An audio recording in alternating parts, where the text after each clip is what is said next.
भगवान के ऊपर तुलसी पत्र चढ़ेवा फल फूल चढ़ेवा मूर्ति को नहीं कही सृष्टिकर्ता जे भूलीगल तुम्हें यही वेदरे परमेश्वर महिमा अच्छी ये भी धीरे धीरे आपण सम्मुखें अर्थात अनुवाद आसवा प्रथम तो आपण मन को ये दृढ़ करने को चाहूँगी दास जे आपण मैंने यह बुझंतु जहाँ भी ये दास कहते ताहा सत्य तापर ये दास ए वेद को जेतिकी आवश्यक तार अनुवाद करिब आउ प्रथमे आपण मानको तांकर अनुवादित ताहा देखई दिया जाउची मंत्रर अनुवाद कली जेपरि केही आपण को भ्रमित करि परिबे नाही लोक एपरि ना कहंतु जे रामपाल को संस्कृत आसे नाही आउ महर्षि दयानंद अनुजाई आचार्य ये संस्कृत ज्ञाता थिले महर्षि दयानंद विद्वान पुरुष थिले संस्कृत ज्ञानी थिले से सठिक बुझिचंती वेद को सठिक अनुवाद करि रखिछंती तेबे प्रथमे तांको द्वारा करा जायतिबा अनुवाद को देखाई पुनर्बार ए दास साक्षात सेथिरे थिबा त्रुटि को ताहा आपनको सम्मुखरे रखिबो तापरे आपण बुझि परिबे तापरे आपण दृढ़ हेइ जिवे जे सतरे को अनुवाद सठिक को अनुवाद भूल तापरे आपण स्वयं निर्णय नै कि दृढ़ हेइ जिवे आ जे पर्यंत आमे दृढ़ होई नथिबा आमे कोनसे मोक्ष प्राप्त करि परिबानी द्वंद्वरे थिबा मनुष्य केबे सफल होई परिबानी आपण आगु को जाउथुवा बेले आपण सामने दीटी रास्ता अछि कोठी कि आपण एकाकी जाउछंती नले आपण को सहित गाइड थिबो कोनसे व्यक्ति जानि थिबे अथवा आपण को पाखरे मैप थिबो सेही मैप द्वारा देखि कि जाई परिबे जे ए रास्ता ने ए रास्ता रे जिवे आ मैप विषय रे आपण दृढ़ जे यह प्रकृत रे जहा लिखा अछि एटा ही फाइनल तबे ई सत ग्रंथ हमर मैप ये मैप आपण को मानचित्र देखाई थाए जे आपण जो बटर जाउछंती ए रास्ता आपणकर आउ ए रास्ता नुह आउ आपण दृढ़ होई जिवे जे ए रास्ता सठिक आपण आ द्वंद्वरे पड़िबेनी जदि आपण को पाखरे मैप नहीं आगो बुझे दुटी रास्ता मध्यरे आपण द्वंद्वरे पड़ि जिवे आउ जाई भूल रास्ता रे चलिबा को आरंभ करिवे एवं भूल दिग को चली जिवे एपरि सतग्रंथ को आपण को संपूर्ण परिचित कराइबा एई दास अनिवार्य बोध करुची एबे कहिलु जे वेद मेरा भेद है और मैं ना वेदन के माही जौन वेद से मैं मिलूं ये वेद जानते नहीं एबे गीतार अध्याय नंबर 4 श्लोक नंबर 32 रे कहा जायछि जे सेही परमात्मा निज मुख कमलरु जो वाणी कहिछंती सच्चिदानंद घन ब्रह्म अर्थात सत सेही परम ब्रह्म निज मुख निसृत जो वाणी कहिले सेतर बहुत विस्तार सहित एई धार्मिक अनुष्ठान परिचय दे रखिछंती ताकू चतुर्थ अध्याय 34 नंबर श्लोक रे श्रीमद् भगवद गीता रे कहा जायछि जे गीता ज्ञान काल श्रीकृष्ण बड़ जोर कहउछंती तांको मध्य प्रवेश करी कहिछंती जे सेई ज्ञान को तुम्हें सेई तत्व ज्ञान सेई ज्ञान को तुम्हें तत्वदर्शी संतंक पाख को जाई कि बुझ तांको दंडवत प्रणाम करिबा ठरू कपट छाड़ी की तांको सेवा प्रसन्न करिबा ठरू सरलता पूर्वक प्रसन्न करिबा ठरू सेई तत्वदर्शी संत तुमको परमात्मा तत्वर ज्ञान कराइबे जहाकू गीता ज्ञान दाता भी जाने नहीं ताहा तत्व ज्ञान जहा सच्चिदानंद घन ब्रह्मंकर वाणी रे अछि सच्चिदानंद घन ब्रह्मंक मुखरु निसृत अर्थात सेई परमेश्वर सेई सत्यता को हमको आसिकी कहिछंती जे तुमे किए तुमे केउ ठारू आसी अछ परमात्मा किए तुमे केउ साधना करूछ ताहा परमात्मा को महिमा जेपरि ऋग्वेद मंडल नंबर 10 सूक्त 49 रे प्रथम मंत्र रे मु निजे पढ़ी जे वेद रे परमात्मा कहिछंती पूर्ण ब्रह्मर सेई ब्रह्मंकर उत्पत्ति मु ही करिछि आ ब्रह्म पुनर्बार आगो को मोर महिमा कारण ब्रह्मंक मध्य परमात्मा पांचटी वेद को फिट कर देइछंती जेपरि गोटे मोबाइल रु अन्य गोटे मोबाइल को डाटा ट्रांसफर कर दिया जाए संपूर्ण मीटर संपूर्ण फैन एपर ही परमात्मा पांचटी वेद को ताहार अंतकरण रे फैक्स कर देइथिले सेइठु पुनर्बार जेपरि समय आसिले आपे आपे मालिकर नियम अनुसार ता मध्यरु श्वास माध्यम रे बाहर को आसी जाई प्रकट हेले तेबे जदि आज ठारू 50 वर्ष 20 वर्ष 40 वर्ष पूर्वर ये दास कही जे परमात्मा तांको कंप्यूटर रे काल अंतकरण रे ये 4 वेद पठेई दी आ पुनर्बार समय आसिले तांकर आदेश अनुसार प्रक्रिया मालिक एपरी कले श्वासरू निजे निजे बाहरी आसिले तबे एक कथा शोभा पाइलानी। आज समस्त किछि आपण मानको विश्वास हेबो कारण आज आपण माने जो टेक्निक देखुछंती कोठु कोठु डाउनलोड कर नेउछंती आउ गोटे छोट चिप थाए एतिकी बड़ आउ ता मध्यरे केते मीटर पूर्ण ही रही थाए ताको कोठु भी फिट कर दिया गले जोतिर प्रवेश कराइले जेते भी डाउनलोड करनियो संपूर्ण पृष्ठा पर पृष्ठा एतो बड़ बही भी करनियो तबे एपरी ही थिला। तबे सी जेतेबेले देखिले डाउनलोड बाहरे माने निज कंप्यूटर रो अंतकरण रु तबे पढ़िला परे जो पंचम वेद थिला सूक्ष्म वेद से तो समस्त किछि लेखा अछि वह परसिव भी अच्छी देखा गला नहीं से नष्ट कर दिगला लुचई दिगला। अब ये 4टी वेद थिला एतिर महिमा तो थिला भगवान कर किंतु तांको नष्ट करागला नहीं से महिमा तो अच्छी किंतु वह परसिव नथिला और सही वेद को बुझा एठिकर प्राणी को क्षमता बाहर थिला सही ब्रह्मा हूँ विष्णु हूँ बा शिव भी हूँ एमाने भी वेद को बुझी पारिलेनी ये तो सही परमात्मा स्वयं आसिले और स्वयं ही निज द्वारा लिखित सही ग्रंथ को ठीक ठीक बुझे देले। एबे जेपरी वेदर निर्णायक ज्ञान परमात्मा निजर सच्चिदानंद घन ब्रह्मंकर बाणी कबीर बाणी जे कहिले एबे सही बाणी सह परिचित हवा परे आमे वेद को खोलिले अब वेद संपूर्ण स्पष्ट हो गला कारण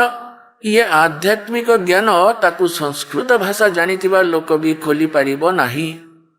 तार अनुवाद करि परिबेनी जेपरि कही हिंदी शिखिथिबा फॉरेनर भलो हिंदी कहि परिबो लेखि भी परिबो औ शास्त्री भी ही परिबो हेले तार रामायण रो ज्ञान नाही रामायण रो स्टोरी रो ज्ञान भी नथिबो आ ताकू कहि जदि कहिबो जे आपण एई तुलसीदास रो चौपदी रो अनुवाद करि दियंते से कोन करि परिबो निसंदेह बड़ विद्वान ही पारे तेबे एपर ही एही विद्वान माने संस्कृत भाषार विद्वान तो विद्वान ही थांती जे सर्वजय तो केवल कबीर परमेश्वर जे समस्त भाषा समस्त आध्यात्मिक ज्ञान विशेषज्ञ थिले और तांको अविद्वान कहूथिले एही नकली विद्वान खाली संस्कृत भाषा को जानी गले से माने विद्वान ही जानती नहीं गोटे भाषा को जानी गले विद्वान ही जाए नहीं कही ठीक अच्छे ताकू से भाषा जना अच्छी से भाषा मास्टर केवल एबे तत्वज्ञान को बुझी पारती नहीं जो कारण से माने तार अर्थ को अनर्थ करदेले एबे से परमात्मा स्वयं से ठारू चलिके आसिले निज द्वारा रचित ही सृष्टि को सी ठीक ठीक करी कहिए आउ आमको यथार्थ ज्ञान सी देले से ज्ञान को बुझाइले आउ मनुष्य पर चलिके आसिए एबे पुण्यात्मा माने ए काल भगवान एई अज्ञान ऋषि महर्षि मंडलेश्वर गुरु ब्राह्मण द्वारा ब्राह्मण अर्थ एटी जाति द्वारा नुहे ये बुझवा दरकार जे आमे वेद छड़ा अन्य ज्ञान शुणु ना ब्राह्मण अर्थ जे गुरुपदरे थांती से ही ब्राह्मण अर्थात जे ज्ञान दे थांती परमात्मा को विषय जी जानी ब्राह्मण से ही जहाँ ब्राह्मणर परिचय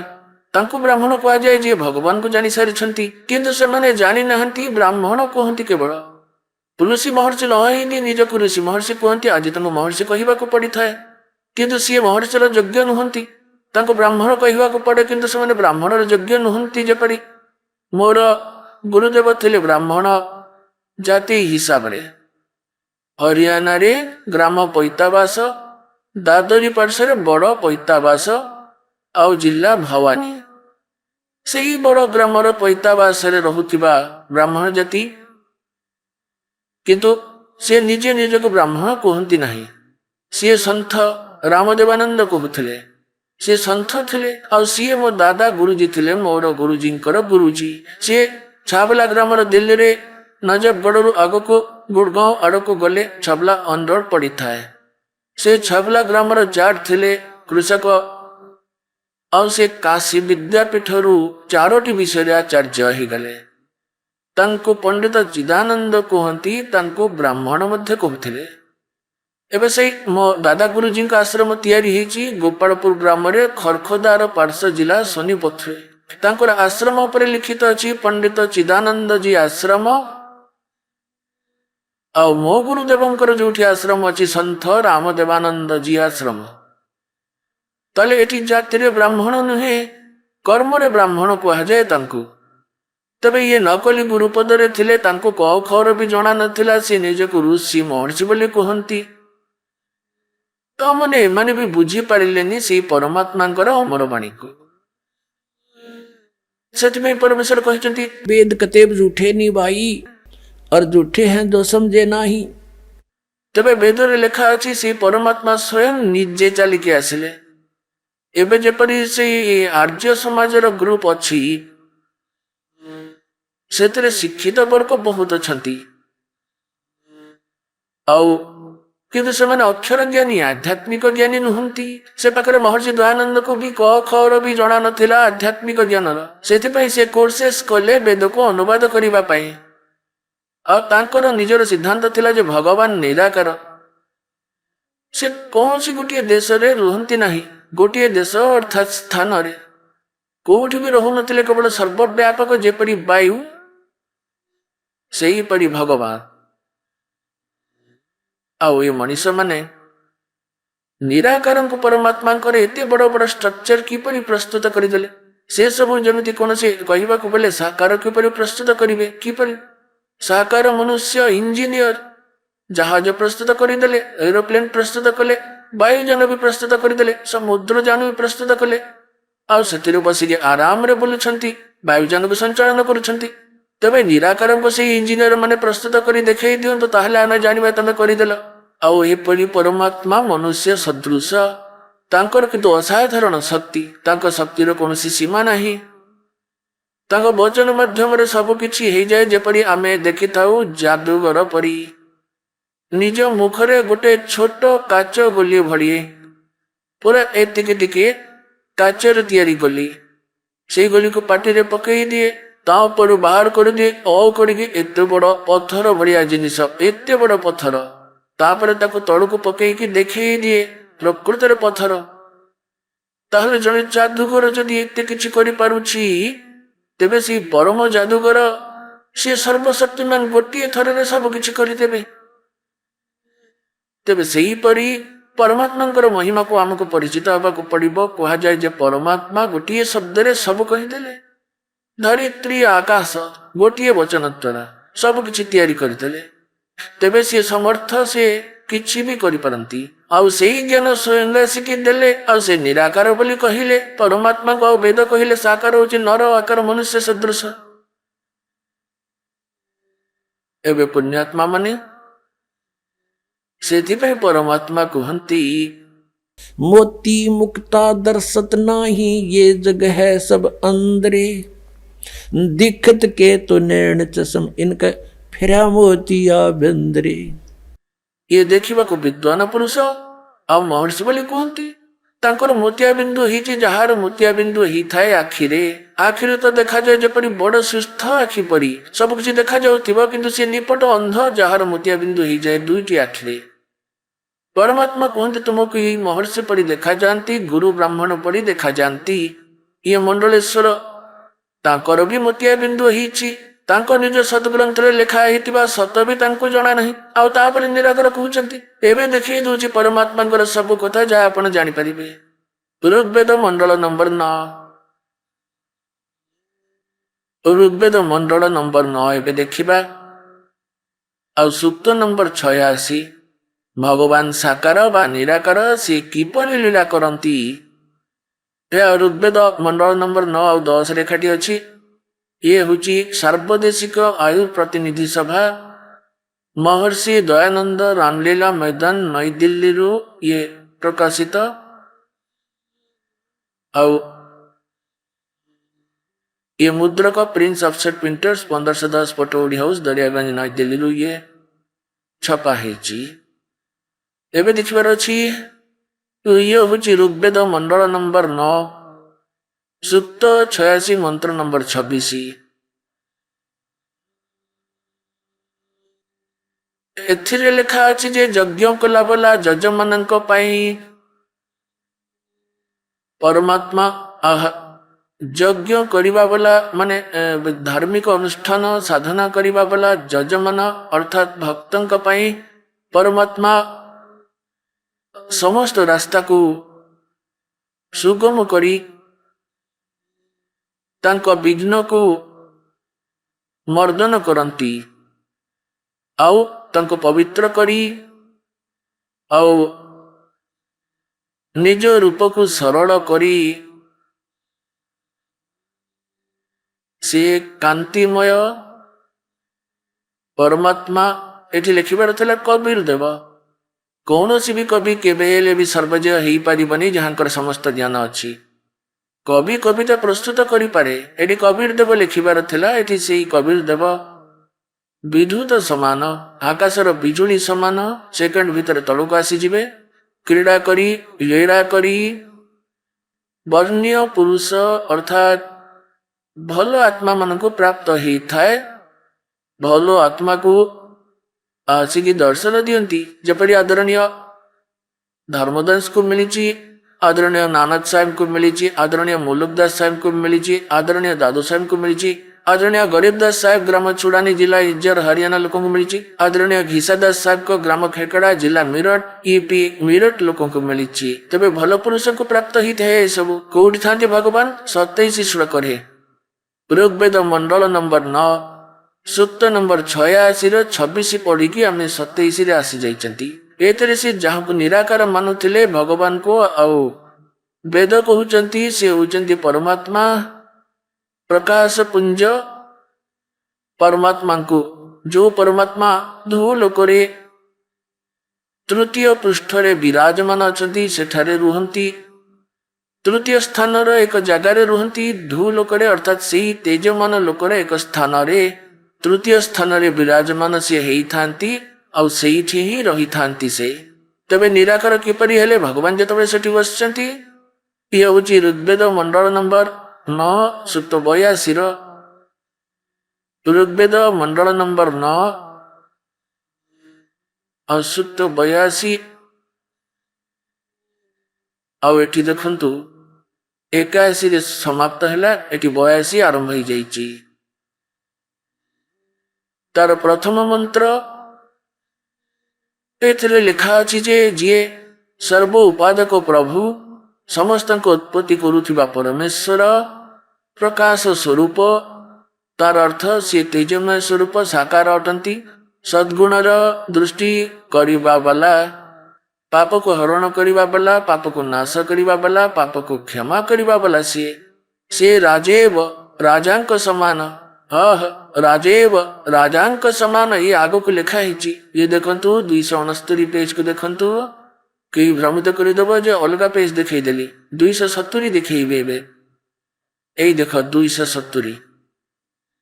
एठी लिखा अछि 82 पृष्ठ पढ़ुची 982 राजा के समान दर्शनीय है ता देखिबार योग्य ताहा वर्णनीय अटे साकार अटे राजा परि जेतबे तेबे साकार ही हेबे तो आउ से पृथ्वी आदि लोक लोकांतर चारों ओर शब्दायमान हो रहा है वे वर्णीय पुरुष को जो वर्ण्य अर्थात भला आत्मा को श्रेष्ठ पुरुषों को दृढ़ भक्त जे दृढ़ भक्त उसको पवित्र करता हुआ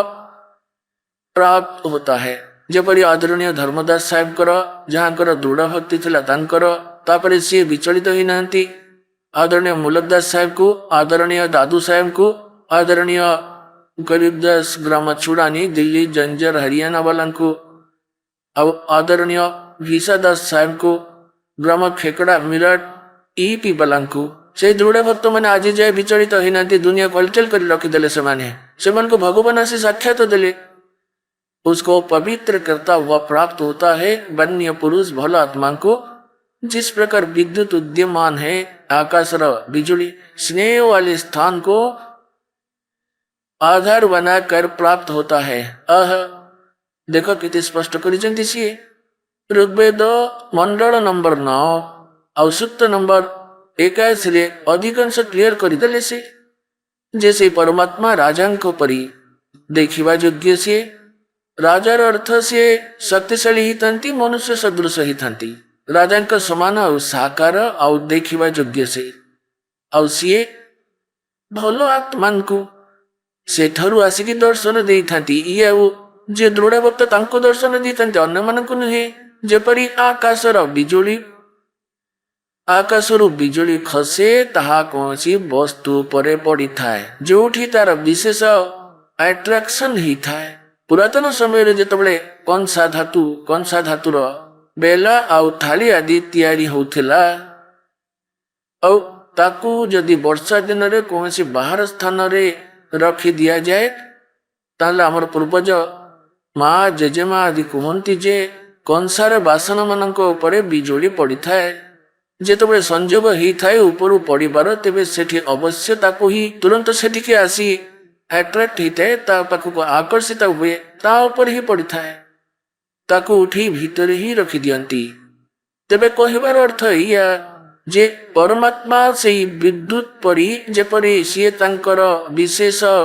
ଯାହା ଉପରେ ଆକର୍ଷଣ ଥାଏ ସେଇଠି ଆସି ପଡ଼ନ୍ତି, ଏହିପରି ଭାବରେ ପରମାତ୍ମା ସେଇ ଦୃଢ ଭକ୍ତ ମାନଙ୍କୁ ଆସିକି ସାକ୍ଷାତ କରନ୍ତି, ଯେ ସାକ୍ଷାତ ଯୋଗ୍ୟ ଯାହାଙ୍କ ଉପରେ ସେ ଆକର୍ଷିତ ହେଇଥାନ୍ତି। ଯେପରି ସେ ମୋର ଆଗକୁ ବଢେଇ ପାରିବ ଜ୍ଞାନକୁ, କାଳର ଜାଲକୁ ଖଣ୍ଡନ କରିପାରିବ, ମୋ ପ୍ରିୟ ଆତ୍ମା ମାନଙ୍କ ପାଖରେ ଇଏ ସନ୍ଦେଶ ପହଞ୍ଚେଇ ପାରିବ। ଆଉ ତାଙ୍କର ଏବେ କଣ କରିବା ଦେଖିନେବା। ଯେତେବେଳେ ସେମାନେ ମାନୁନାହାନ୍ତି, ତାଙ୍କୁ ଭଗବାନ କଣ କାଳ ମିଳିବ,